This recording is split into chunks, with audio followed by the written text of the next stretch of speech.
Bom dia, pessoal, tudo bem com vocês, né? Nós ficamos aula passada, né, eu passei a vocês não uma tarefa, né, mas que vocês buscassem, né, aí, durante a semana, ver, né, aí elementos ligados nessa questão, né, dos impactos ambientais, da questão da mineração e a sustentabilidade. A nossa ideia é fechar, né, essa discussão sobre essa parte, né, da produção mineral a partir desse contexto, né, e principalmente tentando no final nós encaminharmos mecanismos, né, de fazermos uma melhor relação entre a produção mineral e a questão ambiental e, consequentemente, garantindo, né, essa perspectiva da sustentabilidade para o futuro. Então, no caso, são duas coisas importantes. A primeira, a gente vai estar trabalhando nessa aqui, né, listar os principais, né, impactos ambientais que são gerados, né, pela produção mineral. Em segundo lugar, né, a gente desenvolver também a ideia de que os impactos eles podem ser mitigados. Então, o que fazer para que esses impactos não possam ser contidos ou minimizados, na verdade. E aí a gente vai também, é claro, ver dos impactos, tentar, e aí foi nisso que eu pedi a vocês que viessem a buscar, que apresentassem casos, né, de impactos ambientais, de desastres ambientais vinculados aí à produção mineral aqui no Brasil, em especial, né? Então, essa ideia inicial vai ser essa. A gente vai utilizar esse primeiro momento da nossa aula de hoje para isso, e na sequência, então, nós vamos iniciar um segundo, né, nível, um outro conteúdo que está, então, dentro da listagem do Mais Geografia aí para vocês. Bom, nessa listagem, então, dos impactos ambientais, nós vamos começar, então, com o elemento básico deles. E nós temos, então, aqui no caso, em função da implantação do processo de produção mineral, nós teremos, numa determinada área, né, a retirada ou remoção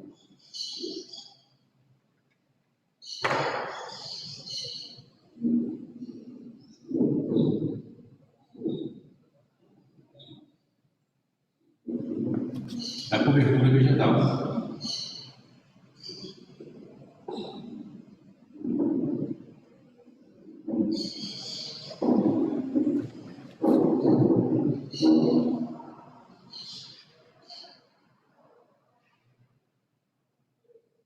E por consequência, né, dessa retirada também a gente vai colocar, né, aqui evasão, saída da fauna.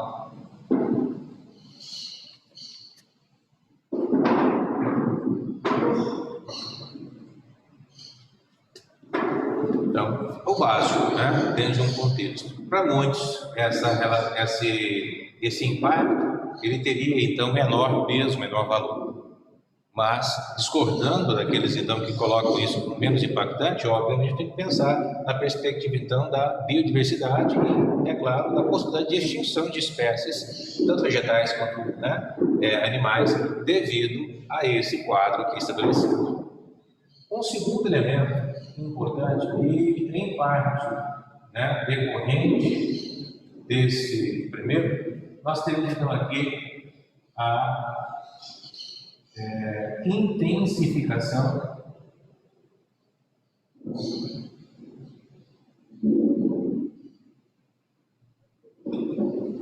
de processos erosivos.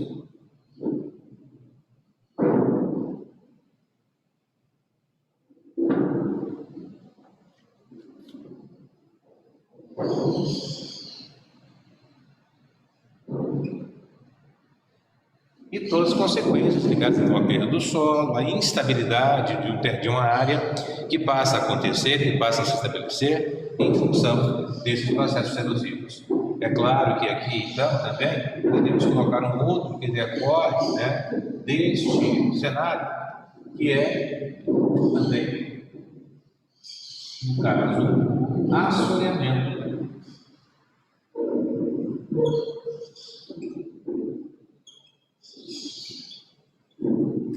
de leitos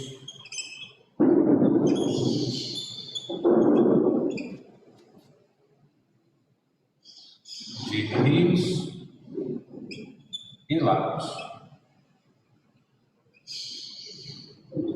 Então, essa intensa sedimentação de materiais oriundos desse processo erosivo intensificado, que vão então soterrando os leitos de rios e lagos, prejudicando então, no caso, a oferta de água superficial, dos mananciais de água superficial, tanto comprometendo nascentes, como também podendo provocar a redução do volume das águas, né, dos leitos de rios e lagos, trazendo esse prejuízo. Além, né, desse contexto do assoreamento de leitos e rios, um outro elemento importante, que é vinculado também aos recursos hídricos, né, superficiais, estaria, no caso, a poluição hídrica. E essa poluição hídrica podendo ser gerada pela, né, contaminação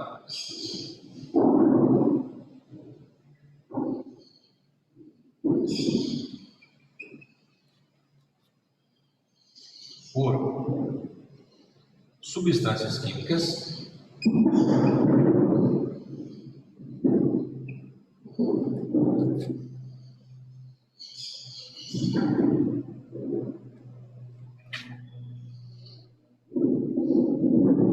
utilizadas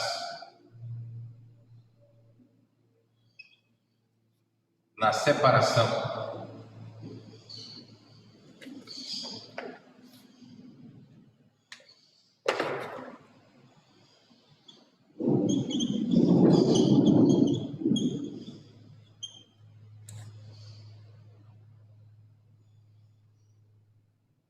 dos recursos minerais,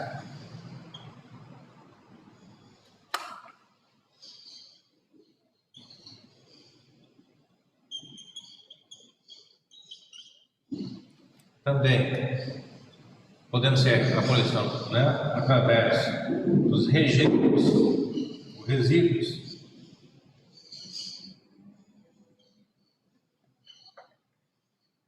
descartados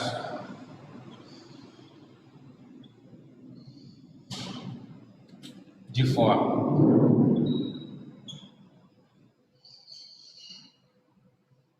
indevida,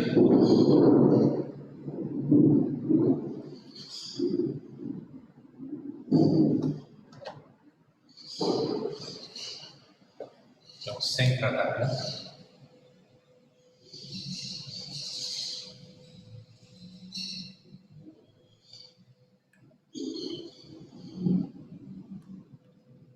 e ainda, no caso,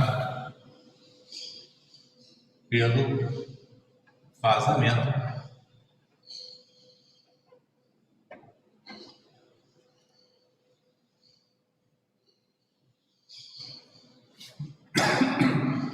de materiais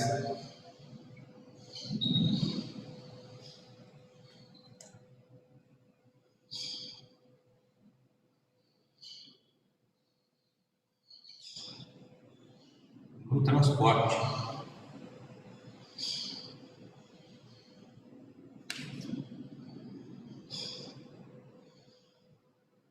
por minerodutos.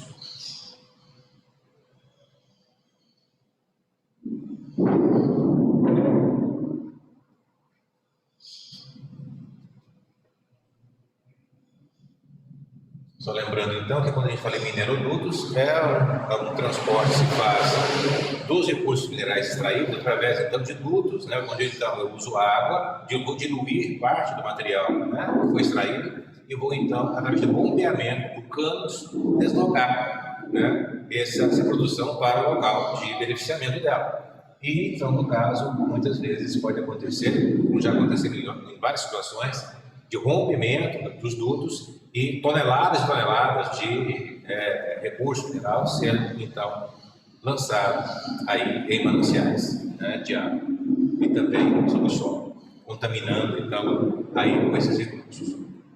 Além da perda muito grande, também, é claro, temos aí essa contaminação. Bom, além da poluição hídrica, né, também, nós vamos, então, aqui acrescentar um outro elemento, mediante esse contexto também, né, dados impactos, e aí, então, vamos colocar uma poluição sonora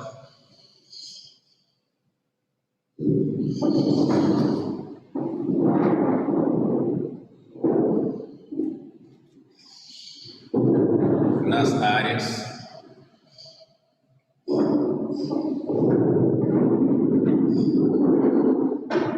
próximas às minas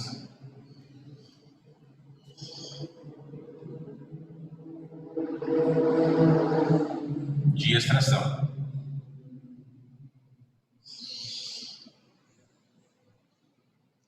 Seja em função, né, da utilização de equipamentos, maquinários que fazem a quebra de rochas, então, através de impacto, né, de estruturação, de perfuração, de martelamento, né, de pressão.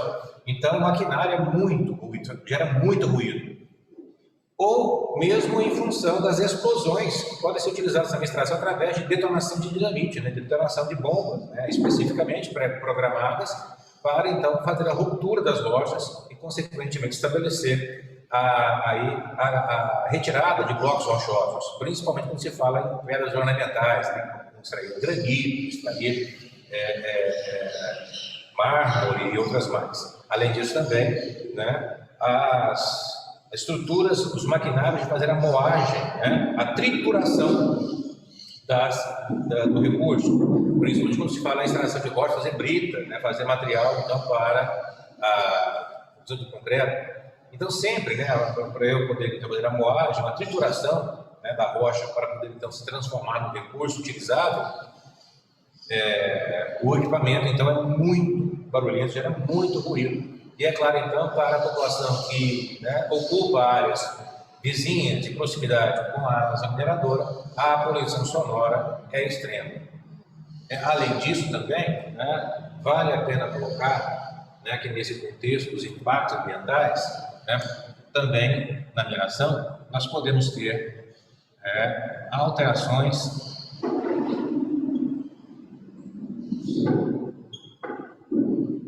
Professor? Oi? O senhor pode falar o que está escrito nessa terceira parte do quadro do primeiro tópico? Essa primeira palavra? Não, é na parte que o senhor estava escrevendo mesmo. Aqui? Uhum. Essa palavra? A primeira palavra da frase é... Vazamento.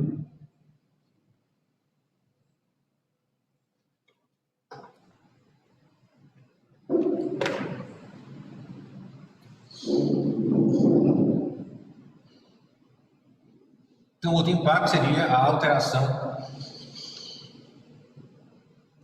da estrutura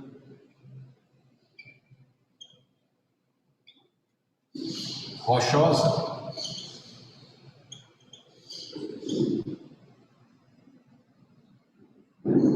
gerando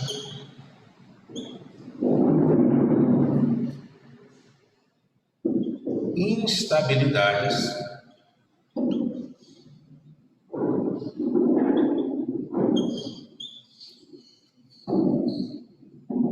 geológicas.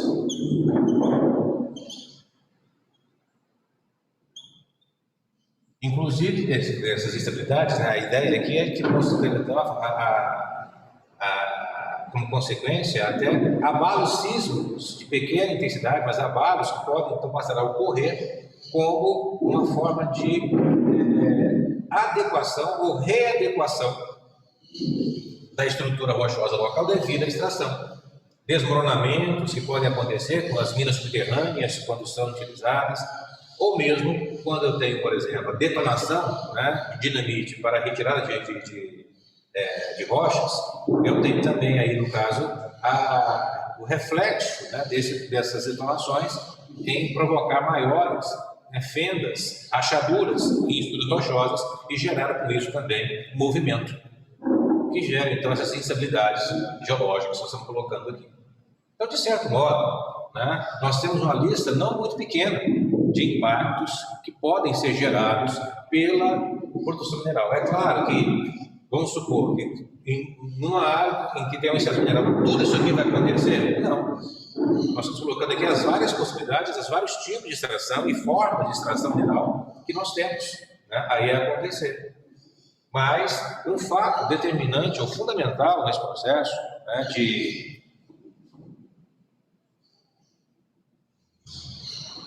Ana Clara, esse barulho que vocês estão escutando é que eles estão arrastando carteiras aqui na parte superior e está incomodando vocês também, que a minha está me incomodando e muito. É porque está muito alto, professor, muito alto mesmo. E aqui para ver o que pode ser feito.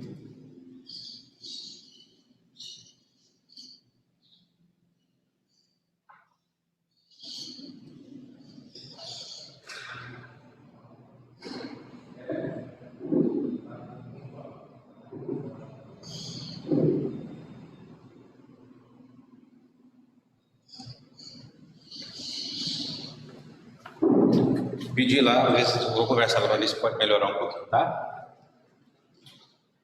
Bom, então esses impactos não quer dizer que todas as áreas, né, na mineração vão acontecer todos eles. A gente tem que avaliar caso a caso, mas são os vários impactos ambientais que, no caso, vão aparecer. E, é claro, né, por exemplo, quando a gente coloca aqui a poluição hídrica, né, e a gente tem essa diversidade de possibilidades, né, as substâncias químicas, né, aqui que eu estou colocando, que podem contaminar a água. São várias possibilidades. Uma das mais comuns é o mercúrio, que é uma das substâncias mais utilizadas para poder, então, fazer a separação de recurso mineral que eu quero em relação à parte não desejada, né, que foi extraída. Também, os rejeitos colocados, os resíduos, né, descartados, tem algumas produções minerais que, por exemplo, de 1 tonelada do que é extraído, eu só aproveito 100 quilos, 900 quilos vão ser rejeito. Depende muito do percentual, né, do mineral que está extraindo da rocha que tem. Então, grande parte, o volume maior de material é descartado e não aproveitado. E isso, então, traz transtornos. Como fazer o descarte ideal desses resíduos? Esses resíduos são só resíduos, né, das rochas que foram extraídas, ou tem também as substâncias químicas junto a ele, né? Qual é o tratamento que vai ser dado a ele? Qual vai ser, então, né, a condição que é dada a ele para evitar esses processos? Por exemplo, e eu acho que vocês, né, se lembram, que devem ter acompanhado, quando houve, por exemplo, aí, essa ruptura das barragens que aconteceu lá, né, na empresa São Marco, né, em Mariana, o mesmo, né, também da Vale, em Brumadinho, recentemente, foram barragens que estavam contendo esses resíduos que eram descartados. Então, para eles não chegarem, não, né, os mananciais não serem levados para os mananciais, eles ainda contidos em barragens de contenção que deixariam eles ali, né, armazenados, vamos colocar assim, até o dado momento em que a sua toxicidade, em que a sua capacidade de isso fossem minimizadas, ou mesmo ali perpetuariam-se, né, naquela condição, para evitar maiores transtornos. Mas vejam que, de repente, em função de um acidente, todo aquele volume de material foi, então, né, despejado sobre uma superfície, atingindo, né, aí, rios, como o Rio Doce, lá em Minas Gerais, e chegando até o Oceano Atlântico, na foz do Rio Doce, e causando um impacto hídrico significativo. E é claro, né, que, por exemplo, aqui a gente colocou a situação da poluição hídrica e ficamos, então, pensando o que essa poluição hídrica traz, né, de impacto. Não só a lógica da água potável direcionada a nós, especificamente, enquanto consumidores de água, mas tem que pensar na vida aquática. O que acontece, então, com a fauna e a flora aquática que está sendo contaminada, né, por esse processo. Também o tema de dizimação da mesma. Então, eu tenho reflexos, né? O efeito dominó dessas várias situações de impacto ambiental que são aí propostas, né? Sem contar, né, ainda, e aí eu vou colocar numa outra cor para poder então estabelecer uma nova, né, como sendo um padrão diferenciado de análise. Por exemplo, vou colocar aqui como impacto, né? Eu vou colocar na ideia de impacto ambiental porque eu também considero, né, os impactos sociais, políticos, econômicos, né, dentro do nosso ambiente, do contexto da nossa vida. Mas aqui, então, por exemplo, né, eu vou colocar aqui a ideia de impactos sociais, né, para poder fazer essa separação, nós temos a utilização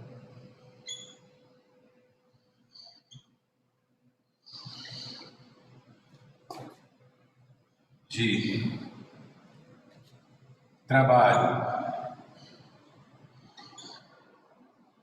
análogo à escravidão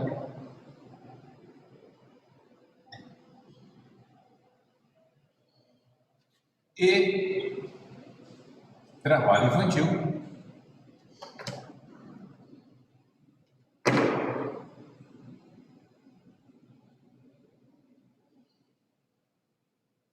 em atividade de mineração.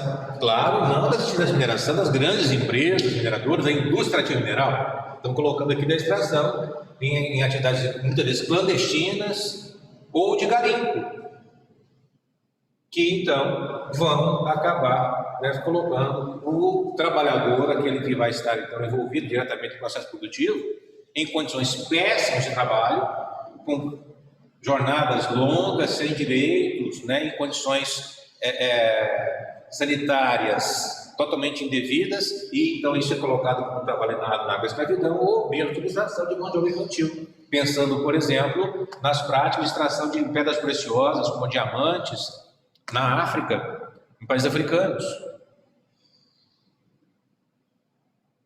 Isso é um dos elementos muito fortes, né, negativos desse cenário. Assim como também, né, nós podemos aí estabelecer, né, o impacto social, a violência.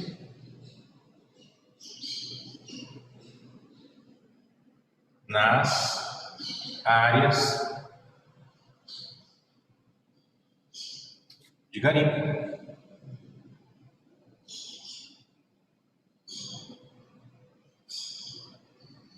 Ou de extração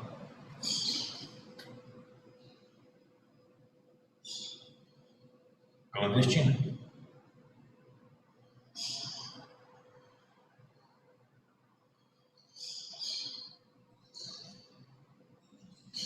Então, em cima disso aqui, nós temos então uma lista, né, muito ampla, muito forte, né, e preocupante de impactos que se associam às práticas, né, de extração mineral, sejam elas de grande porte, vinculadas então à ação organizada, estruturada de grandes empresas, ou mesmo em atividades, né, mais simples, tradicionais, arcaicas e em grande parte, né, clandestinas ou ilegais, através da ação do garimpo, né, da prática do garimpo. Agora,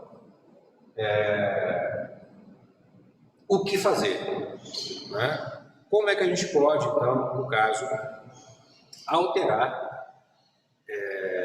ou mitigar elementos como esse, né? O que existe, né, de realidade para a gente poder então evitar? E por que, no caso, fatos como esse, mesmo existindo tecnologias, técnicas que possam, no caso, reduzir esses impactos, e eles continuam e acontecem com certa frequência, inclusive. E aí, pensando em Brasil, mais do que nunca, essa realidade nos vem à tona o tempo todo. Já que no Brasil, a produção mineral tem uma importância extrema, porque porque nós temos aqui uma grande, né, riqueza mineral que é extraída e que tem peso não só na nossa produção industrial, como também nas exportações brasileiras. Então, é uma realidade muito forte para nós.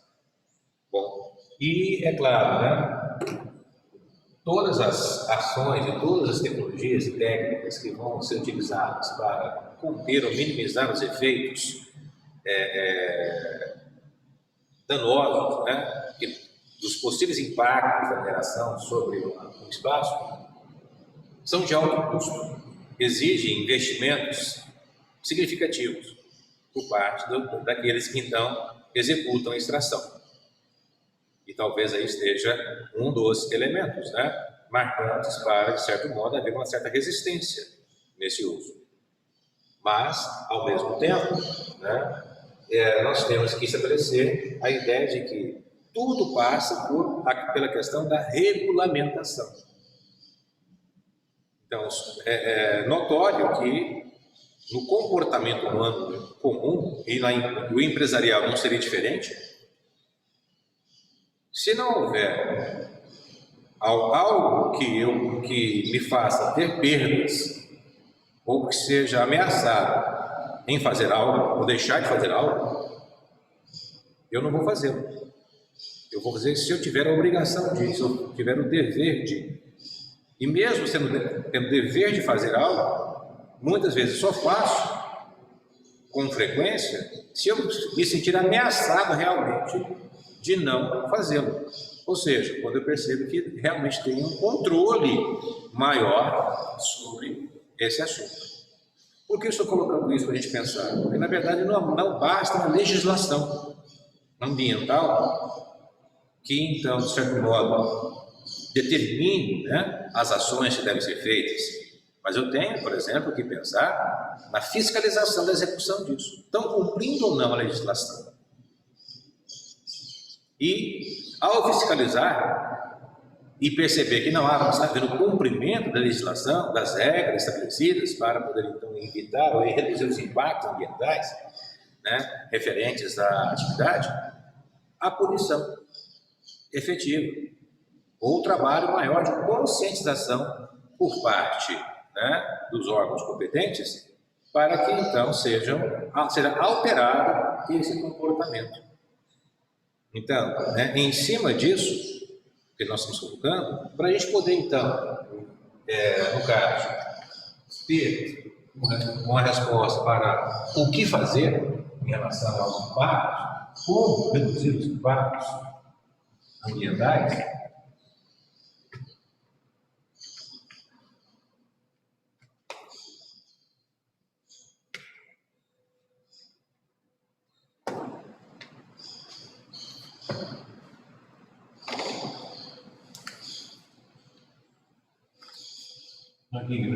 como controlar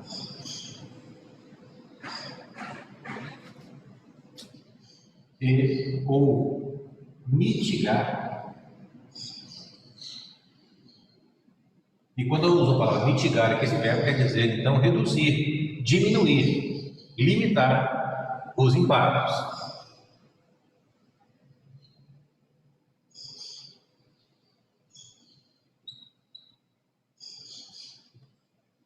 Então, nesse caso, a gente tem que refletir sobre alguns aspectos. Então, o primeiro deles, né, na agricultura, é uma legislação.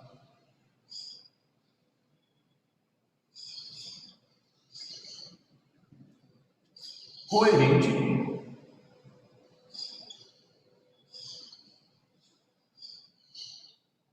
e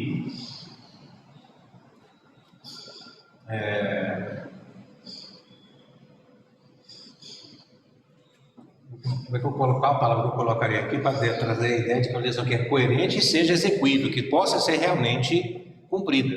Tem coisas que colocam no papel que, na prática, elas são quase impossíveis, se não impossíveis de serem, né, cumpridas. Né? Seja, então, vamos colocar o termo coerente, acho que já abarca isso. Né? Dentro da coerência do quê? na perspectiva, então, de ser uma legislação que está baseando-se em cima da realidade tecnológica existente, ou seja, eu estou cobrando isso porque é sabido que nós temos mecanismos para poder, então, fazer que isso aconteça, ou que não aconteça. Então, ela é uma lei execuível, eu posso executá-la. Né? Não é pedir algo que é impossível, porque não tem como ser feito. Então, essa é a ideia da coerência que eu estou colocando aqui. Né? Então, a legislação coerente nesse sentido, a coerência no sentido também, né, das punições, do processo, então, de conscientização, né, na lógica, então, de estabelecer as regras que sejam, então, determinantes para a regulamentação do setor. Agora, também, eu tenho que ter uma fiscalização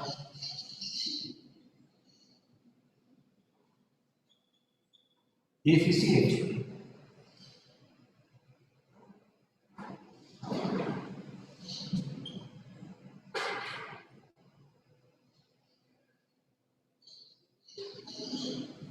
E quando se fala dessa fiscalização eficiente, né, ela tem que ser contínua.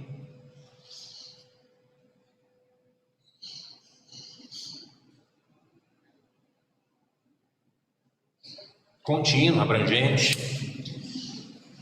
Vejam bem, é notório, e vocês sabem disso, que na atualidade, né, as transformações, as mudanças, inclusive de tecnologias, acontecem cada vez mais rapidamente.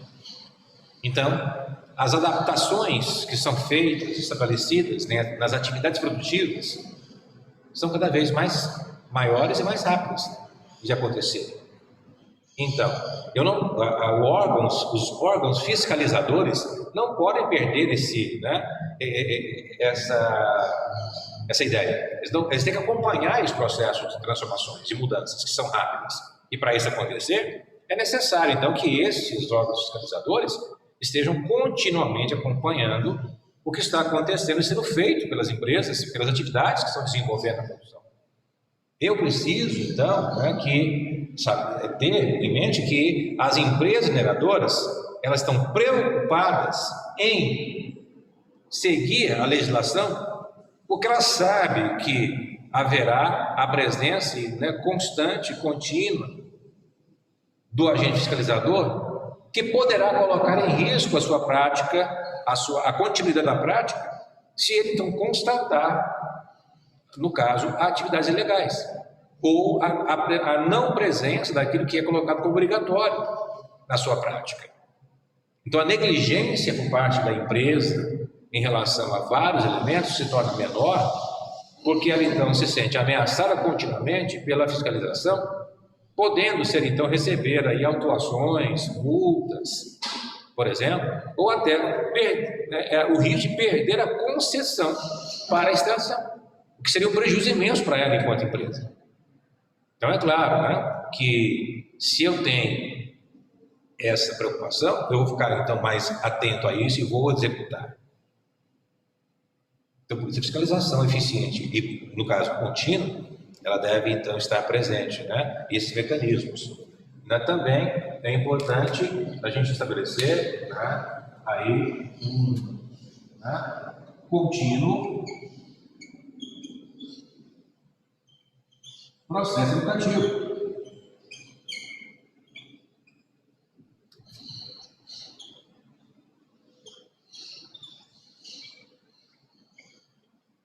É a questão da educação ambiental.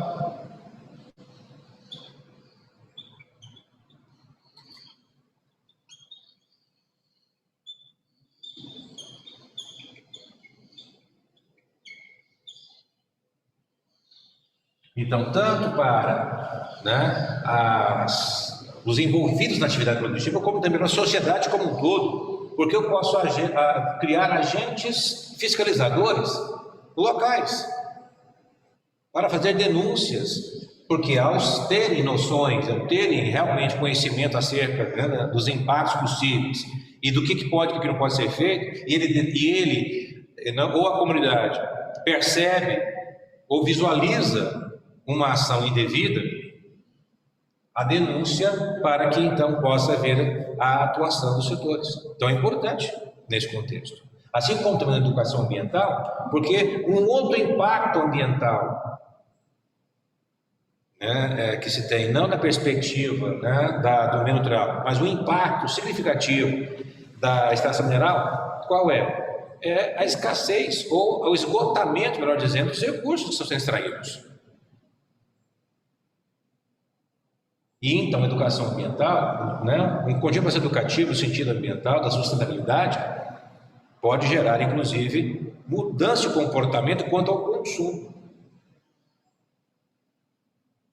quanto ao descarte de materiais, para promover, então, por exemplo, né, uma educação que se reflita no maior reaproveitamento, reutilização ou até mesmo expansão da reciclagem de materiais, como forma, então, de fazer com que haja uma redução da necessidade de expandir a extração, ou de fazer, então, com que as reservas sejam ampla e rapidamente extraídas, para aumentar a longevidade das reservas a partir do momento em que há essa adequação na relação consumo, produção e extração, né, dos recursos.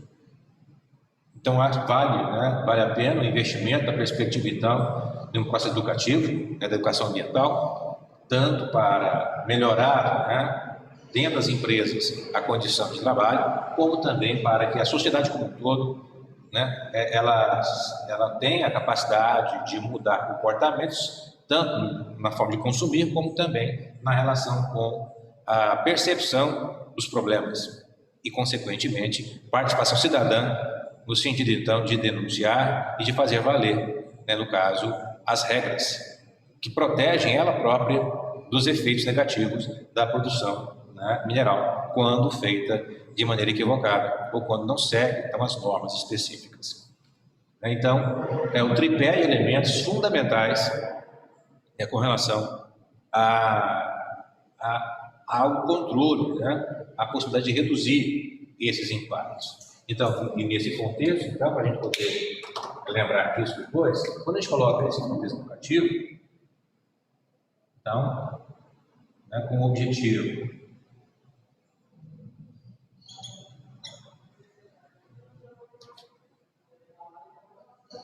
de provocar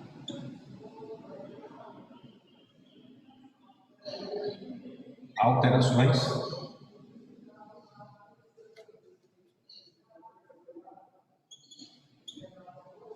de comportamento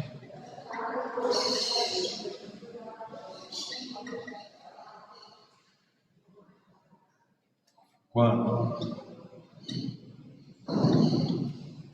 ao consumo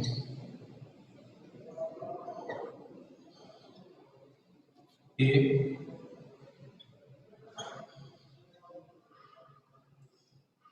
na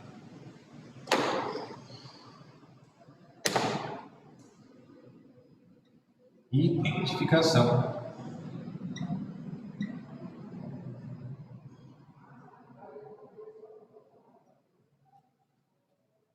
denúncia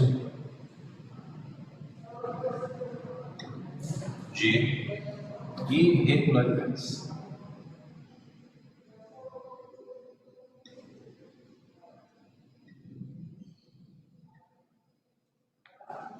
Então, cabe aí esse contexto, né, de avaliação, de reflexão no que fazer.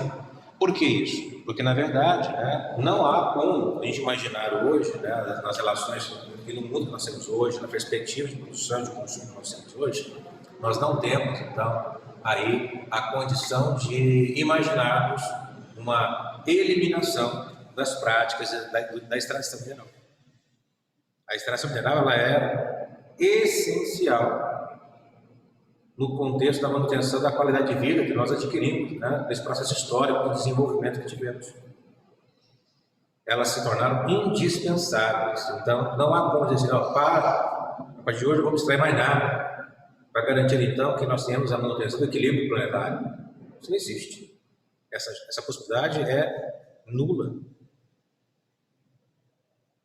O que temos então que fazer, obviamente, então, é buscar mecanismos para poder, no caso, garantir que por mais tempo eu tenha acesso a esses recursos e, paralelamente a isso, desenvolver novas tecnologias, novos conhecimentos que possam incorporar novos elementos ainda hoje não utilizados para serem utilizados e substituírem aqueles que, porventura, no futuro, sejam, aí no caso, fiquem, né, inacessíveis a nós. É uma busca constante, então, por alterações que possibilitem a manutenção do progresso humano tendo a perspectiva da produção contínua e crescente. Na lógica do modo de produção capitalista, que é hoje hegemônico, nós não podemos parar de crescer. O crescimento é o elemento essencial para que o capitalismo sobreviva e desenvolva-se. Eu tenho que estar produzindo mais e acumulando mais. Então, ou esse modelo ele se altera, ou para que ele se sustente, ele precisa, no caso, ampliar suas fontes de recursos, ou desenvolver recursos que sejam, e aí então é o grande desafio atual, que sejam renováveis e limpos, para substituir aqueles então que hoje degradam intensamente o ambiente e ainda ameaçam o futuro pelo seu esgotamento. Então, enquanto esse desafio, né, de encontrar recursos ou desenvolver, né, meios que sejam renováveis e não impactantes, são os limpos, eu tenho que salvaguardar a atividade e garantir que ela tenha condições de se manter, de se desenvolver, enquanto, né, essa nova realidade, se é que um dia ela vai acontecer, apareça. Então, é impossível se imaginar hoje, né, aí a realidade de desenvolvimento do homem sem a extração mineral. Agora, é claro, eu, por exemplo, posso eliminar todo e qualquer tipo de atividade clandestina e passar, então, a ter cada vez mais o controle produtivo a partir de estruturas mais organizadas, mais tecnológicas, mais reguladas, e com isso, então, eu posso, né, no caso, ter um tempo maior para chegar a um patamar superior, no que se refere, então, aos recursos. Mas, enquanto, né, sem isso, impossível. Bom, em relação ao que eu pedi a vocês conseguiram encontrar algum tipo de impacto, algum tipo de acidente ligado à mineração aqui no Brasil, mais recentemente, sem ser o de Brumadinho, sem ser de Mariana?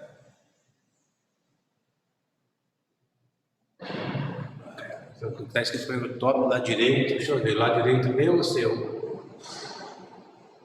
Isso aqui é o vazamento que eu falei aquela hora, né?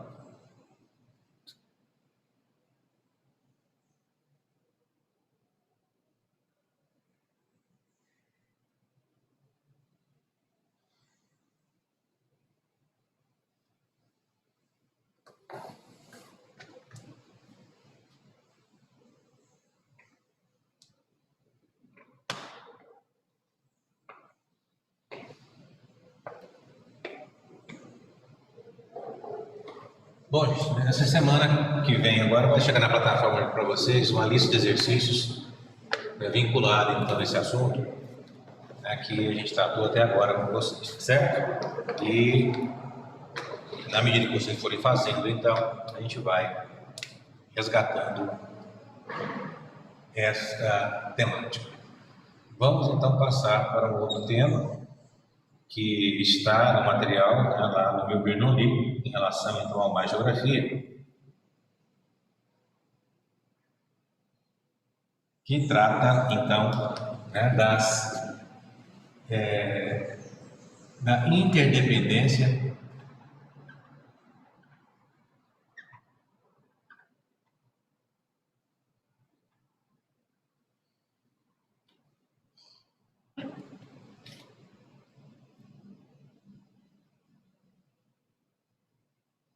nas relações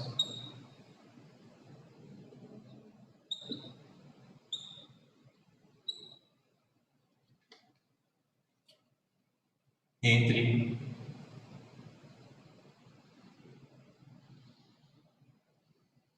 os elementos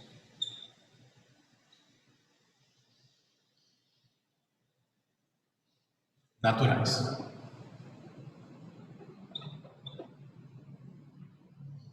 O capítulo em si se chama Solos e Coberturas, Formações Vegetais Naturais, né?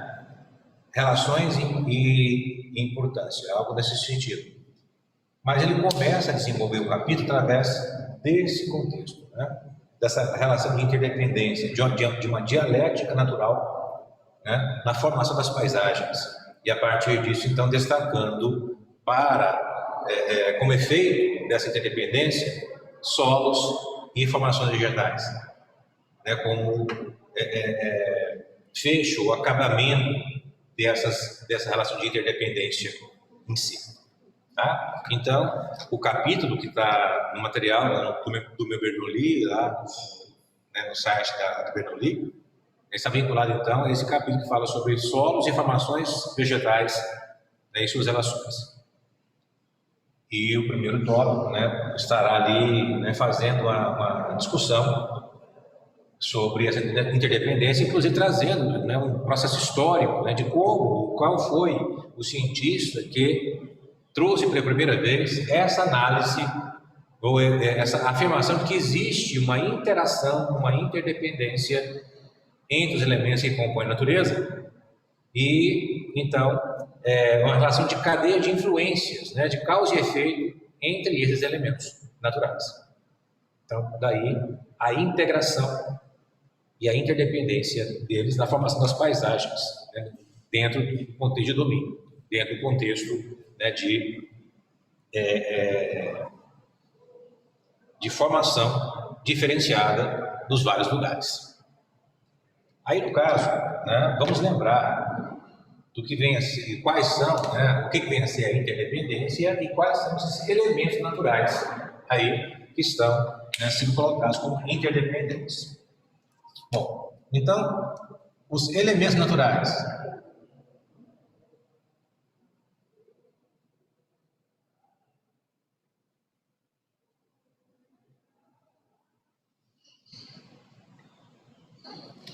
A gente pode citar, estariam ligados, então, primeiro, à estrutura geológica,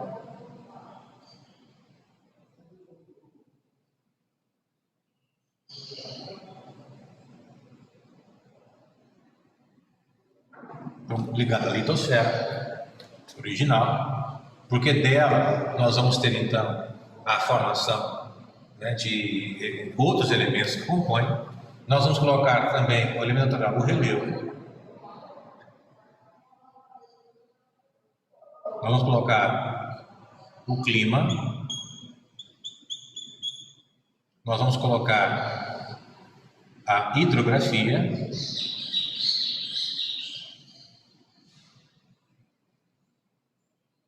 Nós vamos colocar o solo.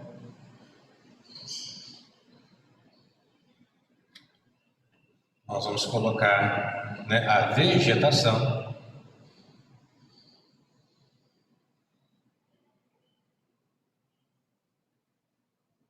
Natural ou nativa.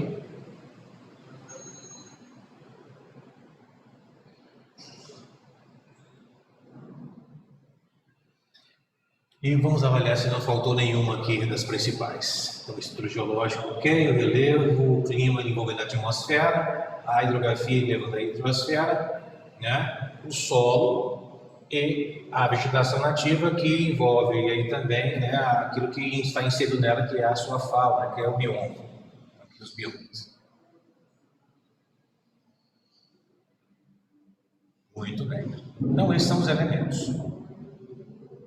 E aí, no caso, nós temos, entre esses elementos, sempre relações, mas entre eles existem dois que dependem amplamente para serem formados, existirem e serem caracterizados. Eles só podem ser entendidos a partir do momento que a gente relaciona com os outros.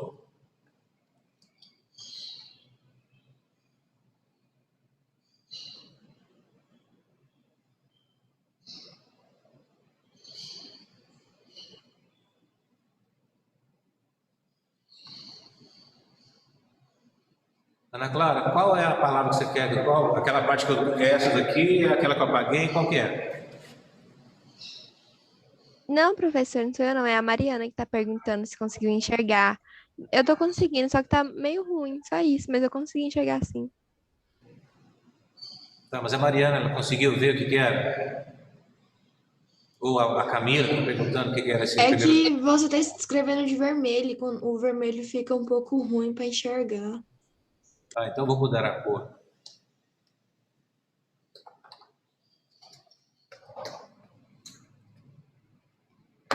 E aqui no caso, né, que eu estou colocando, são os elementos naturais que a gente está discutindo. Então, estrutura geológica, qual o primeiro? Relevo, clima, geografia, solo, a vegetação nativa ou os biomas, né, são como são colocados. E desses aqui, em destaque, solo e vegetação, como sendo, entre os elementos naturais, os que mais são vinculados ao resultado de relações dos outros elementos no processo de formação e desenvolvimento. E é claro que eles também se relacionam intensamente. A ideia da interdependência é que eu tenho, então, né, um influenciando o outro nas suas características, no seu processo de desenvolvimento. Talvez o que tem menos influência sobre ele é a estrutura geológica, mas a estrutura geológica acaba influenciando diretamente no relevo, indiretamente no clima, indiretamente na hidrografia, também nos solos, por consequência, na vegetação. Mas, o contrário, esses aqui influenciam na estrutura, não. Então, por isso, o menos, o que sofre menos influências é a estrutura geológica, mas ela influencia todos eles, todos os outros, direta ou indiretamente. Porque quando a gente fala aqui na estrutura geológica, nós estamos falando, então, né, da estrutura rochosa.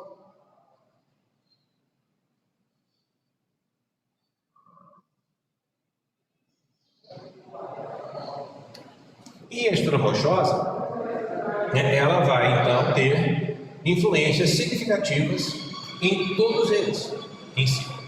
Bom, vamos tentar fazer uma estruturação disso, né? Estabelecendo relações primeiro em pares. Bom, estrutura geológica e relevo. Só para a gente começar a entender o que a gente quer dizer com a interdependência.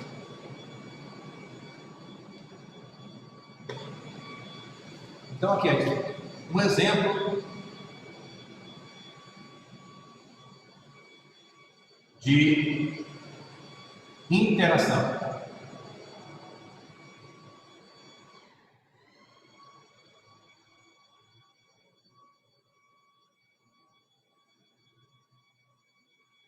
Então, vamos pensar.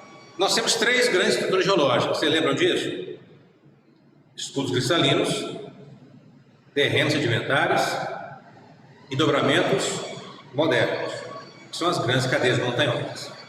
Então, vou pegar aqui uma estrutura, os dobramentos.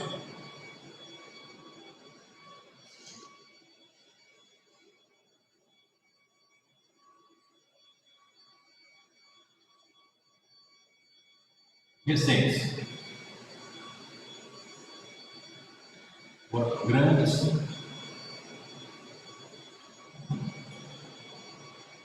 13, montanhosas.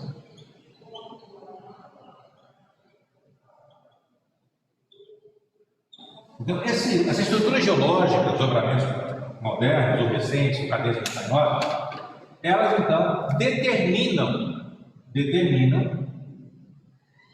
um relevo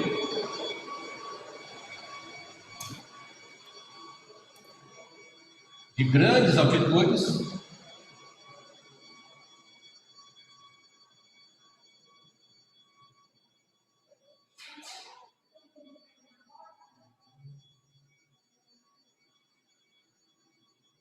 e grandes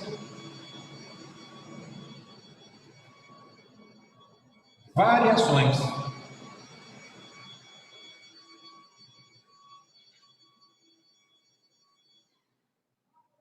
de altitude. Então, tanto muito alto como variações muito grandes. Beleza. Se isso aqui é característico de uma área de dobramento recente, muito bem. Eu vou então ter como consequência disso aqui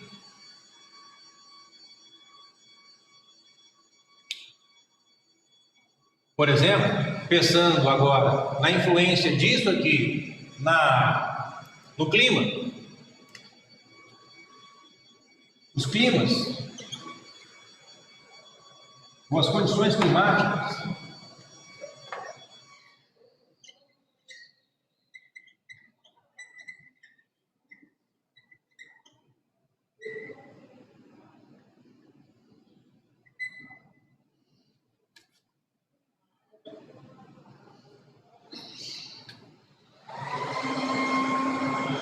serão de temperaturas. Aqui diminuiu, caseirou, mas aqui tá.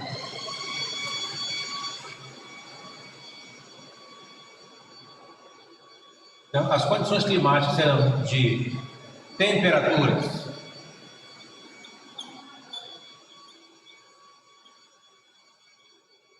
mais baixas,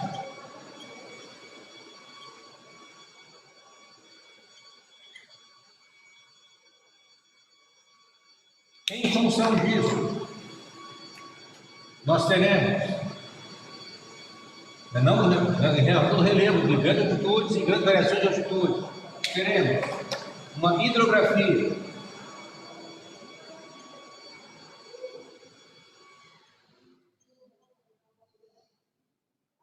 com rios de grande velocidade,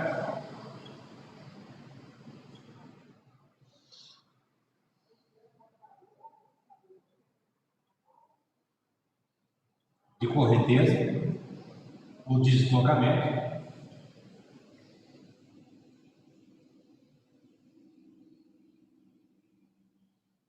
da água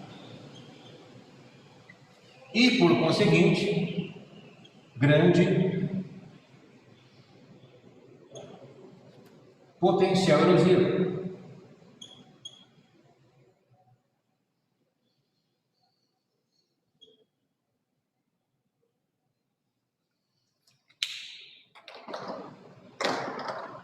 Em função desta situação de grandes altitudes e variações de altitudes significativas, a vegetação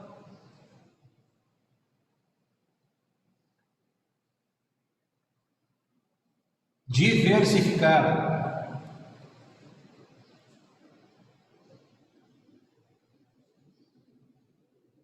cada faixa de altitude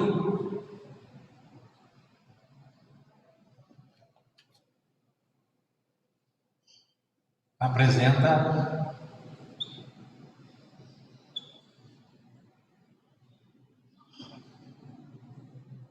uma formação.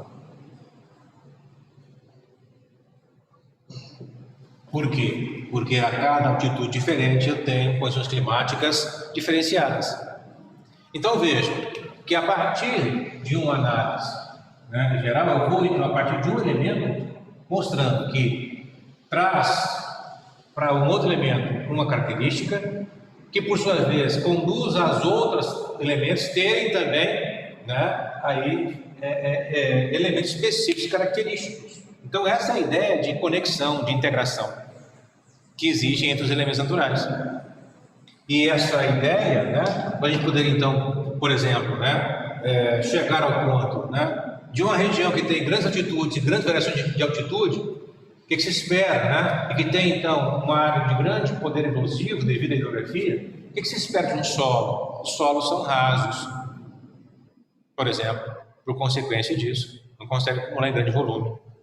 E aí, então, são raciocínios lógicos que acontecem justamente porque nós compreendemos que existe, então, uma relação de causa e efeito, uma relação de dependência mútua ou de interrelacionamento entre esses elementos. Da mesma forma que esse relevo aqui, né, por exemplo, traz como consequência, né, uma condição dos rios serem mais velozes, com grande potencial erosivo, isso faz com que essa geografia também altere o relevo com o tempo, porque a erosão mais intensa vai aumentar ainda mais as variações de altitude existentes no local. Porque a escavação dos leitos dos rios será maior. Então as transformações naturais acontecem, né? Tanto ele influencia na hidrografia, como a hidrografia influencia no relevo. E aí então, né, o conjunto da obra vai desenvolvendo. Então a ideia de interação é essa lógica, né? Então, de nós termos elementos naturais mantendo intensa relação uns com os outros. E é claro que o elemento natural que é mais dependente em relação a ele, está aqui, ó. É esse. Esse elemento natural, ele é o fruto da interdependência. É o resultado da interdependência. E é por isso que é uma diferenciação tão ampla dos biomas no espaço mundial e também brasileiro. A ideia do bioma ou das formações vegetais nativas como sendo síntese da paisagem natural, como sendo síntese das relações de interdependência, né? O resultado final da interdependência específica e exclusiva de uma determinada área entre os elementos que a compõem da natureza, foi pela primeira vez, no caso, citado cientificamente por esse carinha aqui, ó.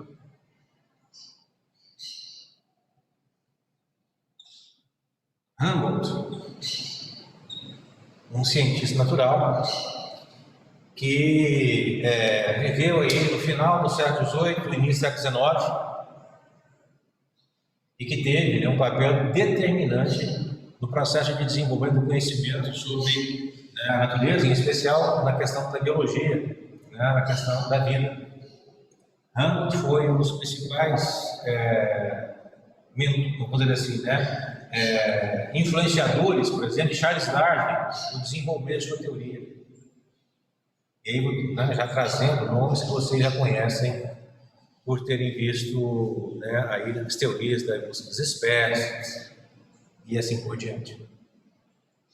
Então, o primeiro, né, nome na história científica que trouxe para a discussão que existe, né, uma lógica de interação, de interdependência entre os elementos da natureza, foi esse indivíduo aqui.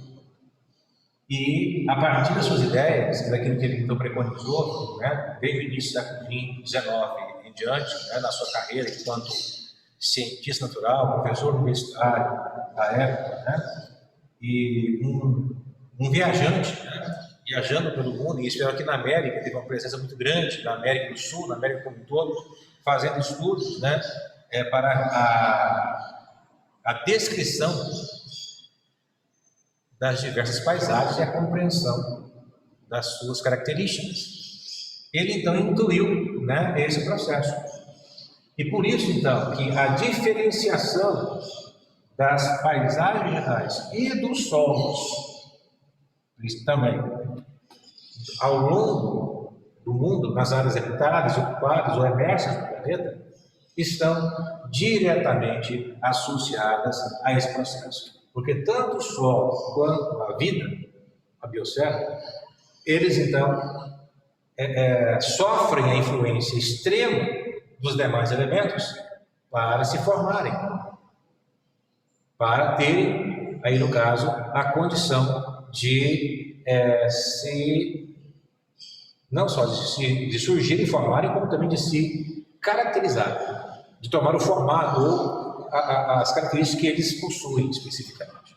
Então, por isso, no capítulo, ele destaca solo e vegetação, mas a ideia central é trazer a ideia de relacionamento íntimo dos elementos naturais no processo de desenvolvimento da paisagem como um todo.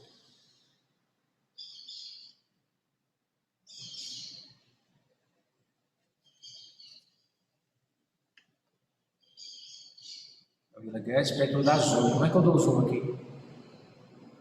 Vou pedir. O professor tem que ter um controle da câmera, talvez você não tenha. Tem que pedir para o monitor. O controle da câmera deve ser isso aqui, né? Sim, é isso aí mesmo. É só apertar no maisinho que isso. Melhorou?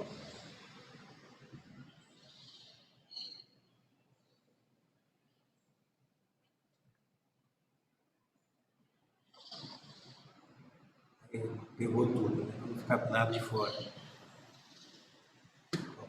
É só pedir, eu aumento a letra, se for o caso. É só falar, a gente aumenta.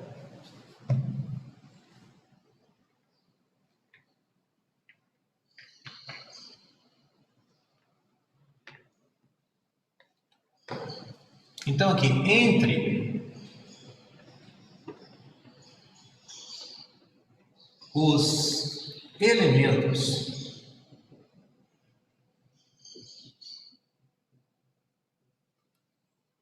naturais,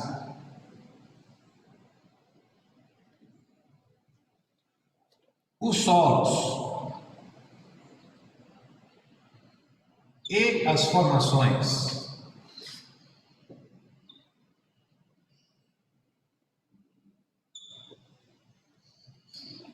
vegetais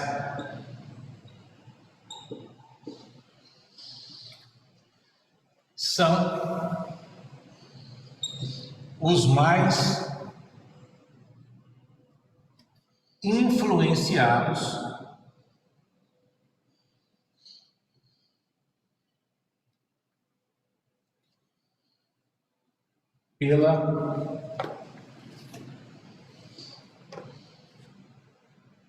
pelas relações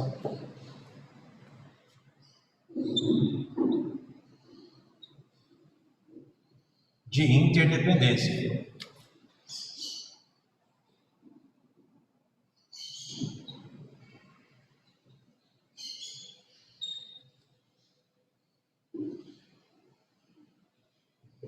Se não, vejamos.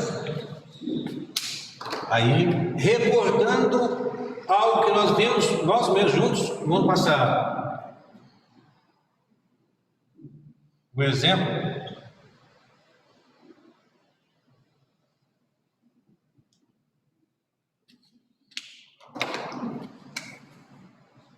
da formação do solo.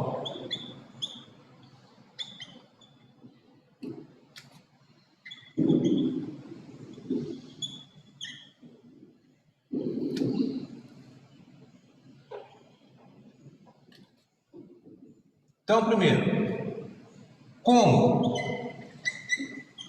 se dá a formação do solo? Você se lembra?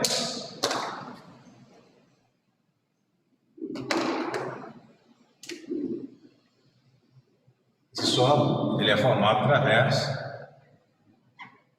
do intemperismo.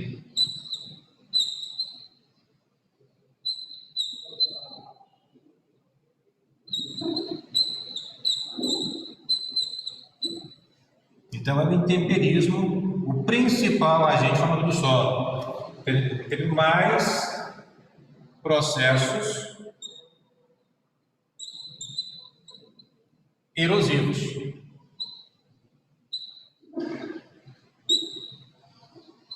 Então, o intemperismo e os processos erosivos são os agentes formadores do solo. Beleza? O que é o intemperismo? E como ele ocorre, né? O intemperismo é aquele processo natural de decomposição ou de desagregação das rochas. E o que faz, então, com que o intemperismo possa acontecer sobre as rochas que estão na estrutura geológica? O que provoca na superfície rochosa, na crosta, essa desagregação ou a decomposição? Uma relação direta com as condições climáticas de onde se encontram essas rochas. Porque as reações que podem gerar a quebra, desagregação ou a decomposição das rochas acontecem por reações físico-químicas que são mediadas principalmente na relação entre as condições de temperatura, de umidade de um local e as rochas naquela superfície. Por isso, então, quando falamos do intemperismo,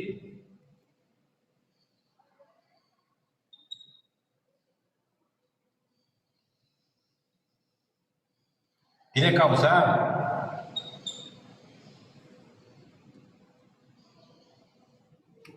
principalmente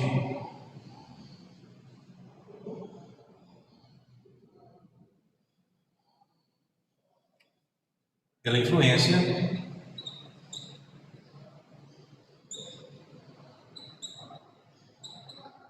do clima.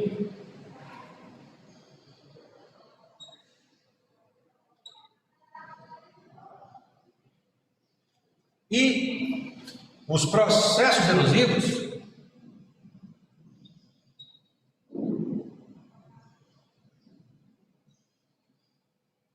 que nós citamos também,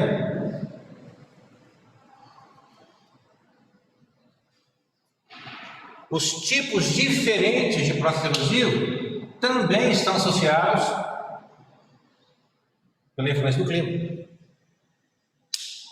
Nos climas secos, onde não chove, o fator da erosão é o vento. Nas regiões glaciais, geladas, que tem neve, que tem gelo, o fator erosivo principal é o próprio gelo. Nas regiões quentes e úmidas, ou regiões úmidas, com chuva, o fator determinante para a erosão é a água. E cada um deles traz efeitos diferentes. Então vejam que para a formação do solo, através do temperismo e do processo erosivo, eu tenho uma relação direta entre as rochas da estrutura geológica e as condições climáticas.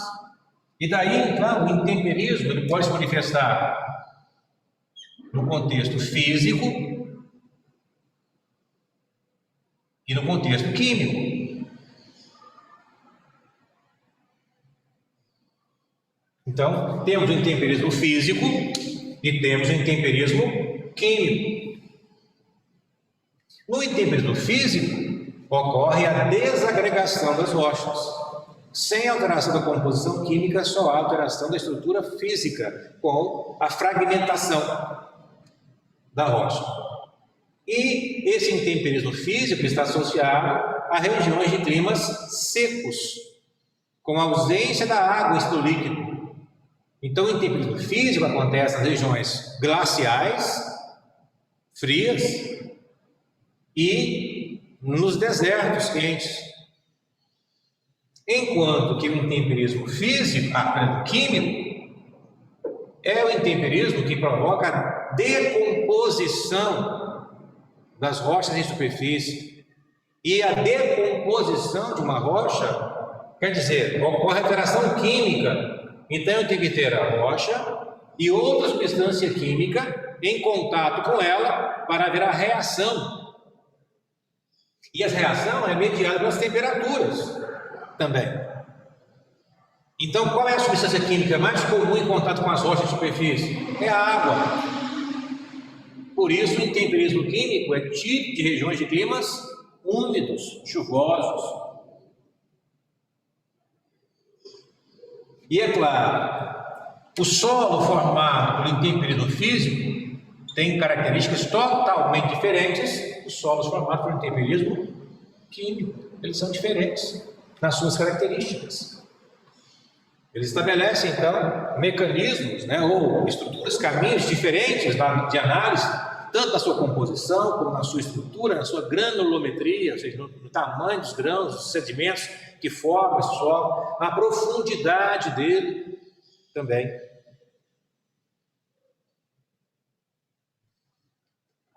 E, desta forma, então, nós temos que avaliar que para formar o solo, eu tenho uma série de elementos que vão exercer papel. Não só a estrutura geológica e o clima. Porque também os processos erosivos só dependem da condição climática para poderem existir? Não. Um processo erosivo pode ser mais intenso quando eu tenho um relevo mais alto, como a gente colocou aqui esse exemplo. E se for uma região mais plana? Como é que é a ação erosiva? É menos intensa. Então, também o relevo interfere na formação do solo, porque o relevo interfere em como ocorrem os processos erosivos diretamente. Então, por isso, quando falamos na formação do solo, que tem como gênese o intemperismo do processo erosivo, mas quais são os fatores que vão interferir na formação do solo como um todo? Aqui vão interferir em como o intemperismo e os processos erosivos vão atuar.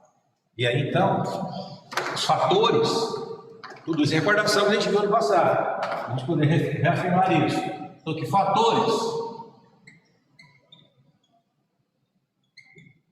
de formação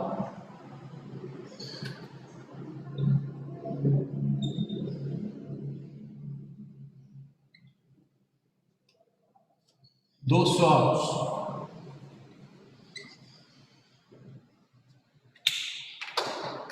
Claro, então, os fatores.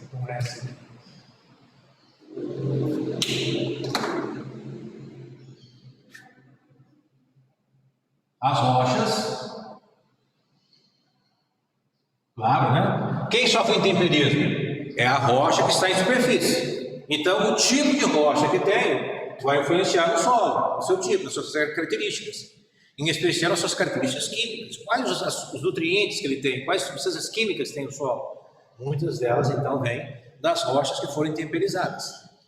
Além das rochas, então nós já sabemos também que o clima,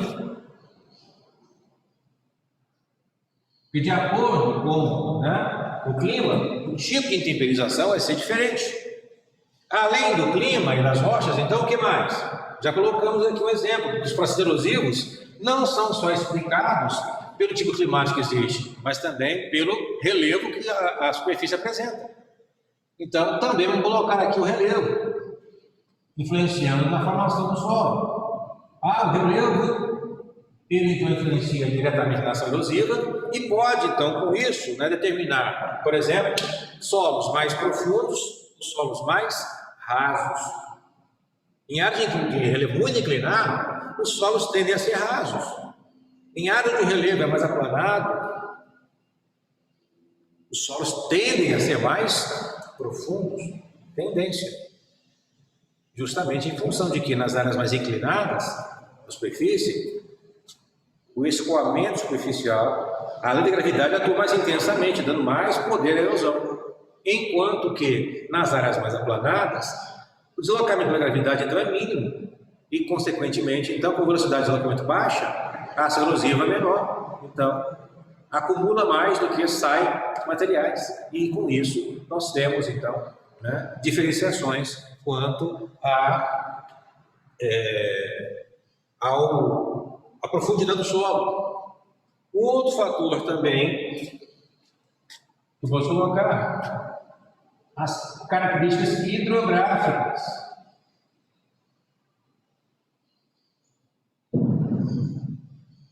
A hidrografia. Ah, mas por quê? Porque duas coisas importantes.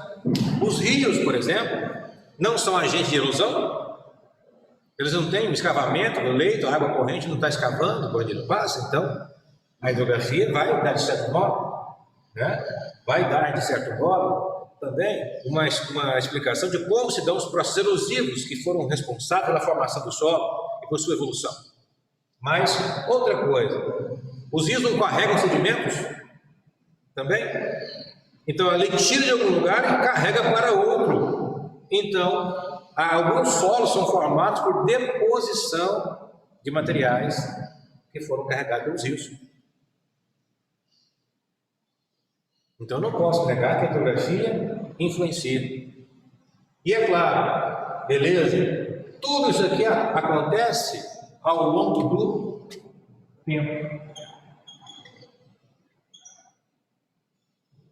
Então, tempo cronológico, a ideia de anos, décadas, séculos, milênios, milhões de anos. Então, a ideia do tempo em que eu tenho a atuação da interação entre esses elementos. O que me diz, então, que os solos, eles estão em contínuo processo de desenvolvimento.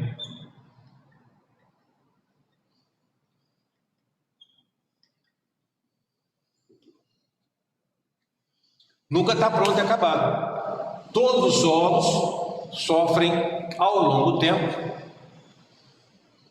modificações que ocorrem em função das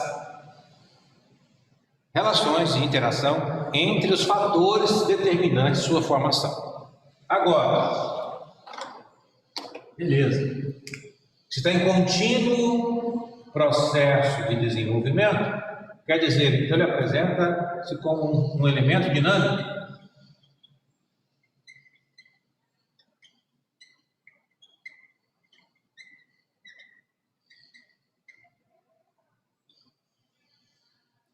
Só que esse dinamismo, essa movimentação, essas transformações, esse desenvolvimento acontece no contexto natural de forma lenta.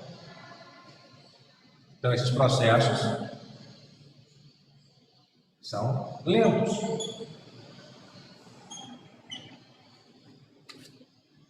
No contexto natural.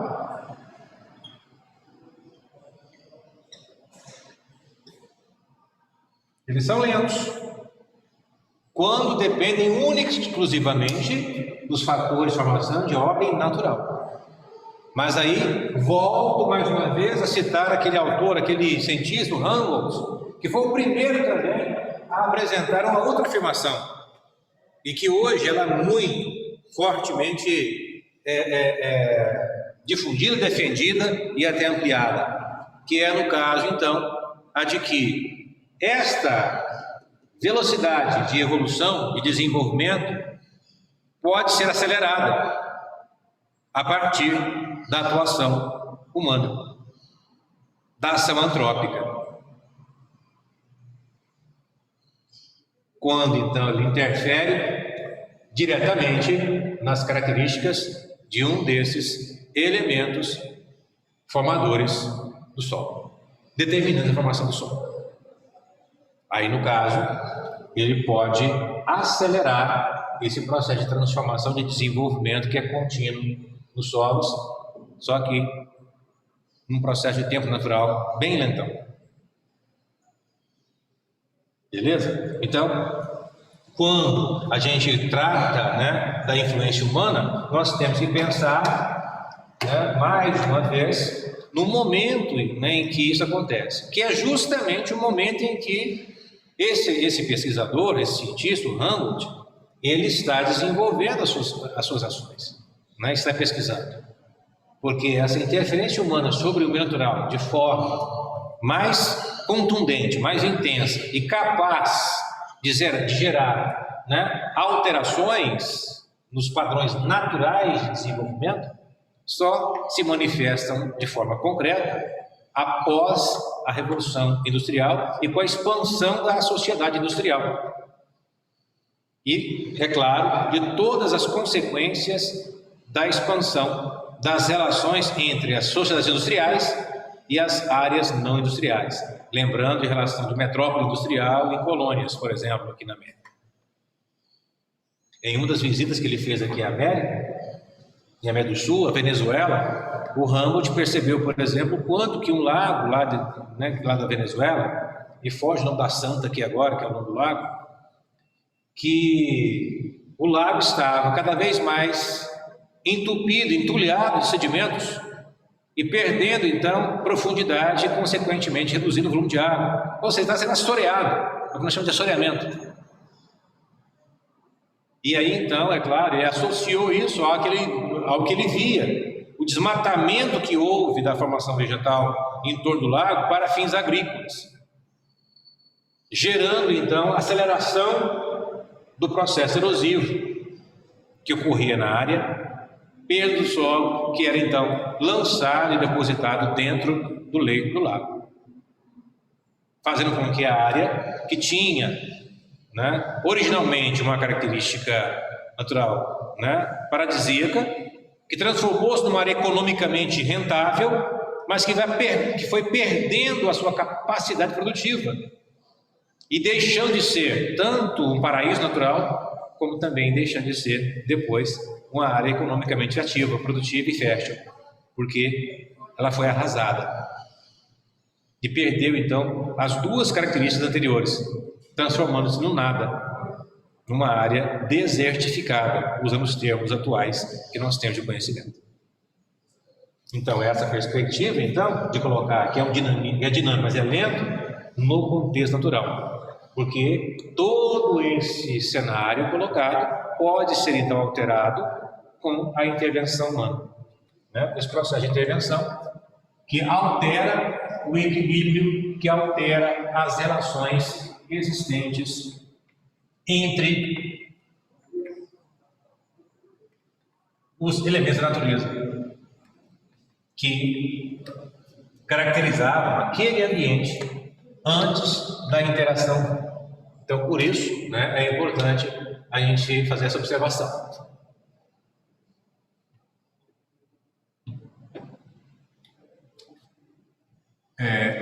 A dinâmica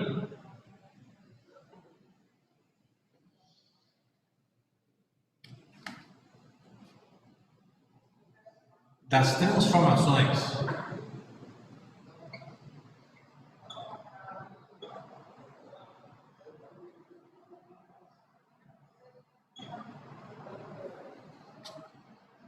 do solo pode ser alterado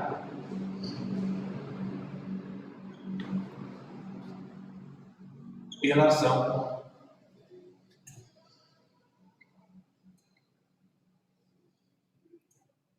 humana.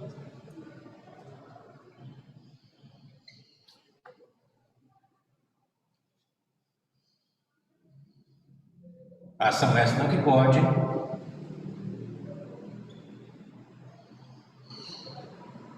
alterar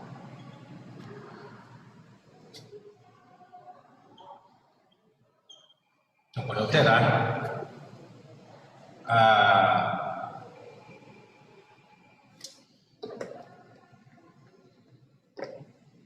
o equilíbrio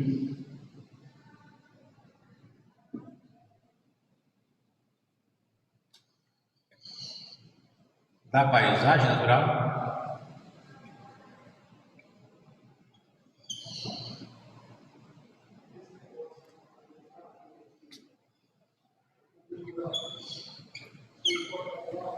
com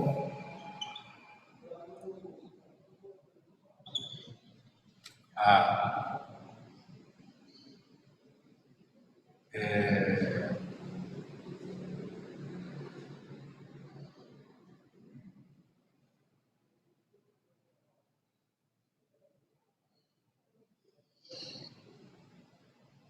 uma mudança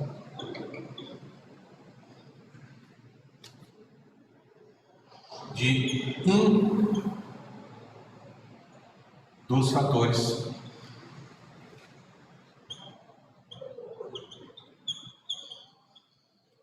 de formação dos solos.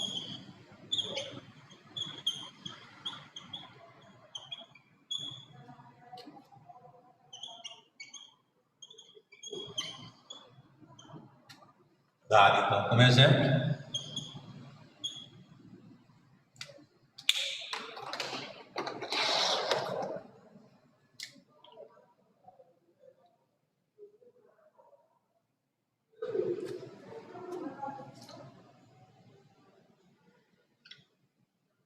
desmatamento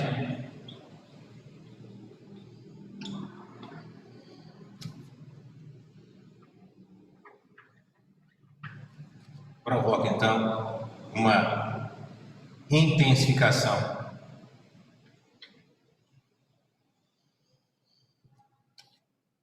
do processo erosivo,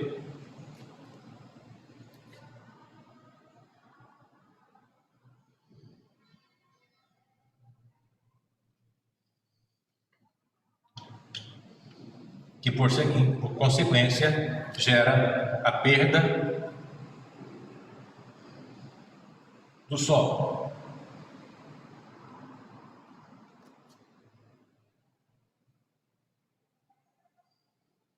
E assoreamento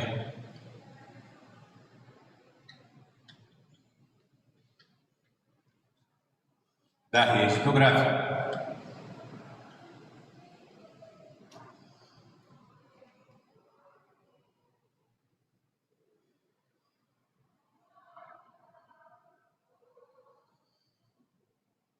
Ok? Bom, para finalizar por hoje, o raciocínio. Qual é o elemento natural que dependerá plenamente do solo para existir? Não são os biomas? Não é a formação vegetal, os seres vivos? A vida se desenvolve a partir dos solos. Beleza? Então, é claro, sobre cada solo, de acordo com suas características, de acordo com a interação dos elementos formadores, na interação entre eles, vai se desenvolver um ambiente natural onde certos seres vivos, vegetais e animais se adaptam e então formam ali uma comunidade equilibrada, que vai ter então a sua biodiversidade específica, de acordo com as suas características. Ok? Então, os solos, eles se tornam então o elemento hospedeiro, que vai hospedar a vida. Mas, ao mesmo tempo que isso acontece, depois que a vida se instala no solo, eu posso dizer que essa vida, esses seres vivos, se transformam também em fator determinante para esse processo contínuo de desenvolvimento do solo. Então, eu vou acrescentar agora, e até com outra cor, o elemento vegetação.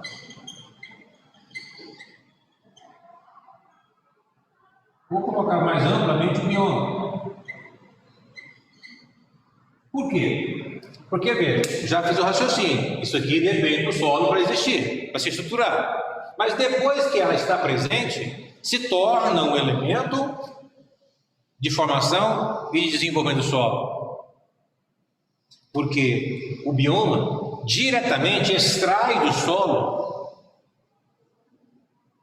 recursos para sobreviver, que somado com aquilo que o clima oferece, de radiação solar, temperatura, umidade, e que o solo nutre, garante então que formam sistemas vegetais, e esses vegetais, então, nutrem uma cadeia animal dos herbívoros, que depois vem os carnívoros, então, vira então, o ecossistema e a cadeia alimentar do ecossistema que se estabelece dentro dos biomas ali. Então, nessa lógica, né, tá ok, mas de a gente, então, entender a dependência dela com relação aos solos. Mas, e o contrário? Em que a vegetação e o bioma contribuem nesse processo dinâmico de transformação? Lógico que eu tenho que pensar agora no seguinte, né? É que a massa orgânica que é gerada, né, aqui, ela pode contribuir para a proteção desse solo. Daí, ao retirar a vegetação, eu provoco a alteração mais rápida. Então, a vegetação, o bioma ali presente, é um elemento protetor, garante a manutenção do solo, mas não só isso. Também um outro elemento importante que vai ser estabelecido na relação na vegetação do bioma com o solo, que é a reposição nutricional, matéria orgânica,